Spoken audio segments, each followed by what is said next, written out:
ಬೆಂಗಳೂರಲ್ಲಿ ಮದುವೆಯಾಗಿ ಬರೀ 2 ತಿಂಗಳಷ್ಟೇ ಆಗಿತ್ತು. ಹನಿಮೂನ್ಗೆ ಹೋಗಿದ್ರು. ಹನಿಮೂನ್ ಅರ್ಧಕ್ಕೆ ನಿಲ್ಲಿಸಿ ಪತ್ನಿ ಗಾನವಿ ವಾಪಸ್ಸಾಗಿದ್ದದ್ದು ಹೌದು.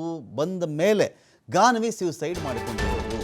ಇದೇ ಆತ್ಮಹತ್ಯೆ ಕೇಸ್ಗೆ ಟ್ವಿಸ್ಟ್ ಸಿಗ್ತಾ ಇದೆ. ಇಲ್ಲಿ ಪತ್ನಿ ಗಾನವಿ ಆತ್ಮಹತ್ಯೆ ಮಾಡಿಕೊಂಡ ನಂತರದಲ್ಲಿ ಪತ್ನಿ ಮನೆ ಕಡೆ ಎಲ್ಲರೂ ಕೂಡ ಸೂರಜ್ನ, ಅವರ ಅಪ್ಪನ್ನ, ಅಮ್ಮನ್ನ, ಅವ್ರ ಸಂಬಂಧಿಕರ ಕಡೆ ಅವನ್ನ ಎಲ್ಲರನ್ನೂ ಇವ್ರನ್ನ ಅರೆಸ್ಟ್ ಮಾಡಿ, ಅವ್ರನ್ನ ಅರೆಸ್ಟ್ ಮಾಡಿ, ಸೂರಜ್ ನಪುಂಸಕ ಇವನ್ನ ಅರೆಸ್ಟ್ ಮಾಡಿ, ಹಾಗೆ ಹೀಗೆ ಅಂತ ಪ್ಲೆಕಾರ್ಡ್ ಹಿಡಿದು ಪ್ರತಿಭಟನೆಯನ್ನು ಮಾಡಿಬಿಟ್ಟಿದ್ರು. ಇದರಲ್ಲಿ ಏನು ನಿಜ ಏನು ಸುಳ್ಳು ಅಂಥೇಳಿ ಒಂದು ಸೂರಜ್ಗೆ ಗೊತ್ತು, ಇನ್ನೊಂದು ಗಾನವಿಗೆ ಗೊತ್ತು. ಅಕಸ್ಮಾತ್ ಗಾನವಿ ಏನಾದರೂ ಬರೆದಿಟ್ಟಿದ್ರೆ ಆ ವಿಷಯ ಗೊತ್ತು.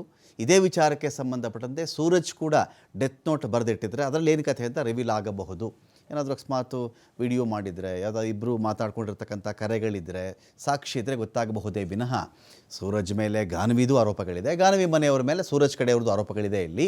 ಸೊ ಇದೇನಾಗಿದೆ ದುರಂತ ಅಂದರೆ, ಈ ಥರ ನೆನ್ನೆಲ್ಲ ಗಾನವಿ ಸೂಸೈಡ್ ಅಂತ ಹೇಳಿ ಗೊತ್ತಾದ ಮೇಲೆ ಆ ಮನೆ ಕಡೆಯವ್ರು ಎಲ್ಲರೂ ಬಂದು ಸೂರಜ್ ಮನೆ ಮುಂದೆ, ಅವರಿದ್ದರೋ ಇಲ್ಲೋ ಮನೇಲಿ ಗೊತ್ತಿಲ್ಲ ನನಗೆ, ಸೂರಜ್ ಮನೆ ಮುಂದೆ ಬಂದು ಜೋರಾಗಿ ಪ್ರತಿಭಟನೆ ಮಾಡಿಬಿಡ್ತಾರೆ.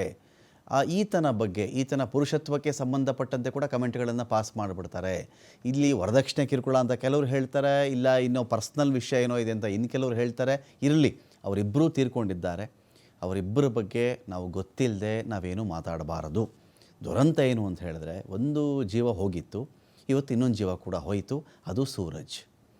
ಗಾನವಿ ಸೂಸೈಡ್ ಮಾಡ್ಕೊಂಡಂಥ ಬೆನ್ನಲ್ಲೇ ಈ ಥರ ಪತ್ನಿ ಮನೆ ಕಡೆ ಅವರ ಕಿರುಕುಳವೋ ಅಥವಾ ಆತನೇ ಮನನೊಂದಿದ್ನೋ, ಅವನಿಗೆ ಏನು ಬೇಸರ ಆಯಿತೋ, ಏನು ಅವಮಾನ ಆಯಿತೋ ನಮಗೆ ಗೊತ್ತಿಲ್ಲ. ಆತ ಸೂರಜ್ ಕೂಡ ಆತ್ಮಹತ್ಯೆಯನ್ನು ಮಾಡ್ಕೊಂಡ್ಬಿಟ್ಟಿದ್ದಾನೆ ಮಹಾರಾಷ್ಟ್ರದ ನಾಗಪುರದಲ್ಲಿ. ಇಲ್ಲಿ ಬಂದಿಲ್ಲೆಲ್ಲ ಮನೆ ಮುಂದೆ ಪ್ರತಿಭಟನೆ ಮಾಡಿದಾಗ ಅವ್ರು ಇರಲಿಲ್ಲ. ಮಹಾರಾಷ್ಟ್ರದ ನಾಗಪುರದಲ್ಲಿ ಇವರಿದ್ದಿದ್ದು. ಅಲ್ಲೇ ಸೂರಜ್ ನೇಣು ಬಿಗಿದುಕೊಂಡು ಆತ್ಮಹತ್ಯೆ ಮಾಡ್ಕೊಂಡ್ಬಿಟ್ಟಿದ್ದಾನೆ. ಸೂರಜ್ ತಾಯಿ ಜಯಂತಿ ಕೂಡ ಆತ್ಮಹತ್ಯೆಗೆ ಟ್ರೈ ಮಾಡಿದ್ದಾರೆ.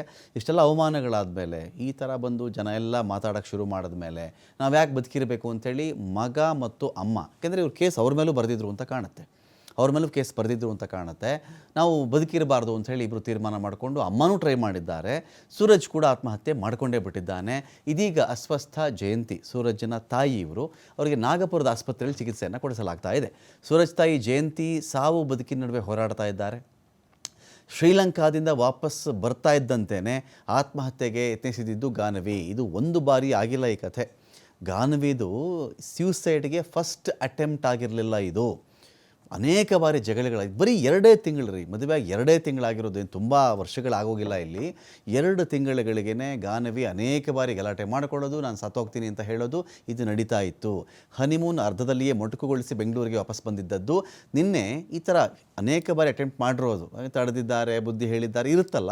ಒಂದು ಮದುವೆ ಅಂತ ಆದ ತಕ್ಷಣ ಏನಾಗುತ್ತದು, ಈ ಕೃಷಿ ವಿಚಾರಕ್ಕೆ ಬಂದಾಗ ಒಂದು ಚಿಕ್ಕ ಪಾತಿ ಅಂತ ಮಾಡ್ಕೋತಾರೆ, ಒಂದು ಬದು ಅಂತ ಮಾಡ್ಕೋತಾರೆ, ಕೆಲವರು ಮಡು ಅಂತ ಕೂಡ ಕರೀತಾರೆ ಹಳ್ಳಿ ಕಡೆಯಲ್ಲಿ. ಅದರಲ್ಲೆಲ್ಲ ಈ ಭತ್ತವನ್ನು, ರಾಗಿಯನ್ನು ಅಲ್ಲಿ ಬೆಳೆಸಿರ್ತಾರೆ ಮೊದಲು. ಅದು ಬೆಳೆಸಿದ ಮೇಲೆ, ಹೊಲ ಎಲ್ಲ ಹದ ಮಾಡಿದ ಮೇಲೆ ಈ ಪೈರುಗಳನ್ನು ತೊಗೊಂಡೋಗಿ ಅಲ್ಲಿ ನಾಟಿ ಹಾಕ್ತಾರೆ. ಅಲ್ಲಿ ನಾಟಿ ಹಾಕಿದಾಗ, ನಾಟಿ ಹಾಕಿದ ದಿನವೇ ಪೈರುಗಳು ಒಂಥರ ಹುಲುಸಾಗಿ ಕಾಣಲ್ಲ ಅದು 2-3 ದಿನ ಅದು ಒಂಥರ ಬೆಂಡಾದಂಗೆ, ಬಾಗಿದಂತೆ, ಒಣಗಿದಂತೆ ಫೀಲ್ ಆಗುತ್ತೆ. ಆ ನಂತರ ಆ ನೆಲಕ್ಕೆ ಅದು ಒಗ್ಗಿಕೊಂಡ ಮೇಲೆ, ಈ ಬದುವಿನಿಂದ, ಮಡುವಿನಿಂದ ಅಲ್ಲಿ ಇನ್ನೊಂದು ಕಡೆ ಬರುತ್ತಲ್ಲ ಪಾತಿಯಿಂದ, ಅಲ್ಲಿಗೆ ಅದು ಒಗ್ಗಿದ ಮೇಲೆ ಅದು ಚೆನ್ನಾಗಿ ಬೆಳೆಯೋಕ್ಕೆ ಶುರುವಾಗುತ್ತೆ. ಒಂದು ಹೆಣ್ಣುಮಗಳು ಇನ್ನೊಂದು ಮನೆಗೆ ಬಂದಾಗ, ಈ ಹೆಣ್ಣುಮಗಳು 18 ವರ್ಷನೋ 20 ವರ್ಷನೋ 25 ವರ್ಷನೋ ಒಂದು ಮನೆ, ಆಹಾರ ಕ್ರಮ, ಸಂಪ್ರದಾಯ, ಅವರ ಒಂದು ಸಂಸ್ಕಾರ, ಎಜುಕೇಷನ್ನು, ಅಲ್ಲಿದ್ದಂಥ ಒಂದು ಚಟುವಟಿಕೆಗಳು, ಆ ಒಂದು ಬಾಂಧವ್ಯ, ಆ ಒಂದು ಇಡೀ ಮನೆಗೆ ಹೊಂದಿಕೊಂಡಿದ್ದಂಥ ರೀತಿ, ಇದೆಲ್ಲ ಏನಾಗುತ್ತೆ ಇನ್ನೊಂದು ಮನೆಗೆ ಹೋದಾಗ, ಯಾರದೇ ಮನೆಗೆ ಹೋಗಲಿ, ಶ್ರೀಮಂತರ ಮನೆಗಾದರೂ ಹೋಗಲಿ, ಬಡವ್ರ ಮನೆಗಾದರೂ ಹೋಗಲಿ, ಅಥವಾ ಈಕ್ವಲ್ ಆಗಿರೋರ ಮನೆಗೆ ಹೋಗಲಿ, ಆ 3 ಜನನೋ 4 ಜನನೋ ಆ ಜೀವಿಗಳು ಇನ್ನೊಂದು ಮನೇಲಿ ಇರ್ತಾರಲ್ಲ, ಅವ್ರು ಆಲ್ ಟುಗೆದರ್ ಡಿಫ್ರೆಂಟೇ. ಅವರು ಇವ್ರ ಥರನೇ ಅವ್ರು ಇರಲ್ಲ. ಅವ್ರದ್ದೇನೋ ಒಂದು ಪದ್ಧತಿ, ಏನೋ ಒಂದು ಸಂಸ್ಕಾರ, ಅವ್ರದ್ದೇನೋ ನಡತೆ, ಅವ್ರದ್ದೇನೋ ಗುಣಗಳು, ಅವ್ರದ್ದೇನೋ ಆಹಾರ ಪದ್ಧತಿ, ಅವ್ರದ್ದೇನೋ ಕ್ರಮ, ಅವ್ರದ್ದೇನೋ ಟೈಮ್ ಟೇಬಲು ಏನೋ ಇರುತ್ತಲ್ಲ.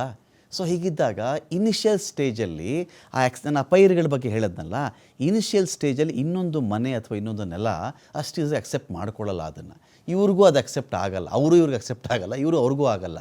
ಇಂಥದ್ರ ನಡುವೆ ಒಂದಷ್ಟು ಘರ್ಷಣೆ ಬರುತ್ತೆ. ಅದಕ್ಕೆ ಎಲ್ಲರೂ ಹೇಳೋದೇನೆಂದರೆ, ಒಂದು 2 ವರ್ಷ ಸುಮ್ಮನೆ ಇದ್ಬಿಟ್ರಪ್ಪ ಅಂತಾರೆ.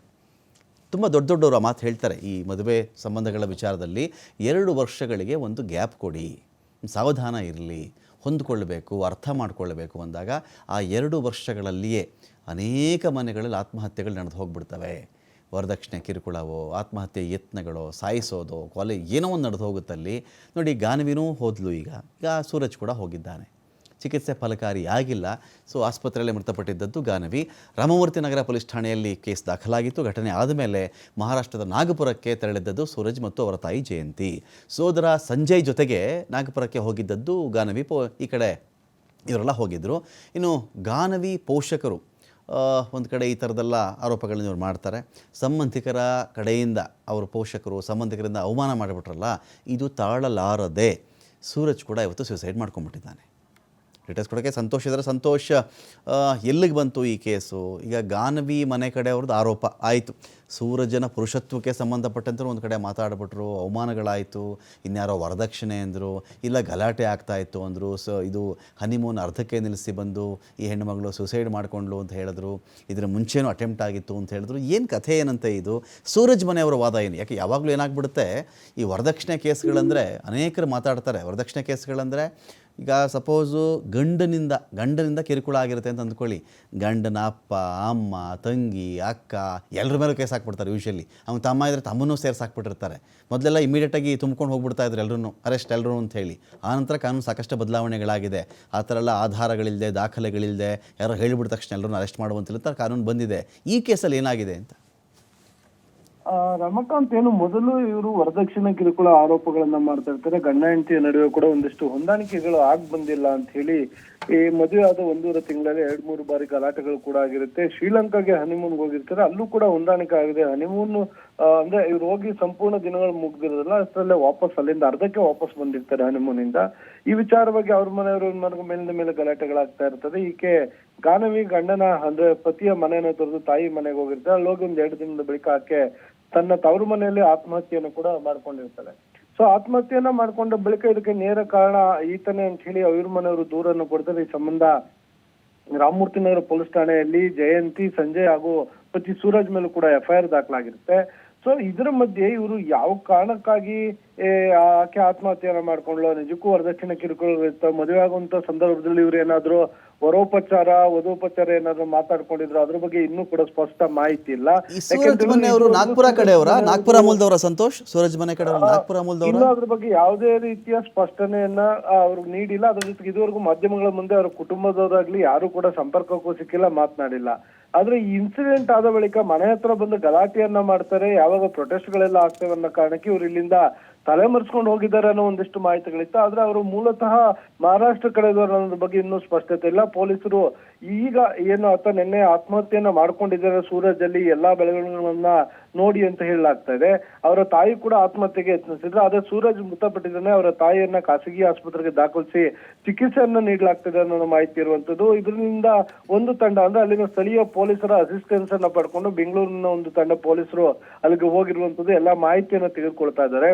ಆ ಮೃತದೇಹನ ಏನು ಇಲ್ಲಿಗೆ ತಗೊಂಡ್ ಬರ್ತಾರ, ಇಲ್ಲ ಅವ್ರದ್ದು ಮೂಲತಃ ನಾಗ್ಪುರನ ಅನ್ನೋದ್ರ ಬಗ್ಗೆ ಇನ್ನೂ ಕೂಡ ಅವರು ಸ್ಪಷ್ಟನೆ ಕೊಟ್ಟಿಲ್ಲ. ಸೊ ಏನಾದ್ರು ಒಂದು ವೇಳೆ ಅಲ್ಲೇ ಆದ್ರೆ ಅಲ್ಲೇ ಕ್ರಿಮಿಷನ್ ಮಾಡಬಹುದು. ಅದಾದ ಬಳಿಕ ಸೂರಜ್ ಮನೆಯವ್ರು ಏನಾದ್ರು ಕ್ಲಾರಿಫಿಕೇಶನ್ ಕೊಡ್ತಾರಾ, ಇಲ್ಲ ಪೊಲೀಸರು ಬಂಧಿಸಿ ಉಳಿದವ್ರನ್ನ ವಿಚಾರಣೆಗೆ ಒಳಪಡಿಸ್ತಾರ ಅನ್ನೋದನ್ನ ಕಾಯ್ದು ನೋಡ್ಬೇಕಾಗತ್ತೆ. Ramakant, thank you Santosh.